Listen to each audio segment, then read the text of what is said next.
এই দেখো সেই ছাল তোমাদের দেখালাম না, এই যে রান্না করে নিয়ে এসছি দেখো। এত টেস্টি হয়েছে সে কি বলবো, আমি আর না খেয়ে থাকতে পারছি না। আমি না একটুখানি খাই, খাবি তুই? খা না, তোর খেতে ইচ্ছে করছে আমি জানি, খেতে ইচ্ছে করছে। লোক দেখাচ্ছে আর নিজে এরকম করছে, কি আমাকে মনে করছে।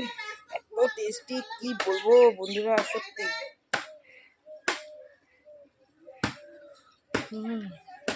বিশাল। আমি জানি আমি সব খাই না মা, তুমি বানতে বাবা। আমি আজকে আমার বন্ধুদেরকে দেখাবোই যে তুই কি খাস কিনা, তুই খাস কিনা। তুই বললি যা, তোর ভাগেরটা আজকে আমিই খাবো। খাও, শুনলা কিন্তু, ঠিক আছে? আমি যখন ব্লগ করবো তখন তোমাদের দেখাবো। হ্যাঁ না।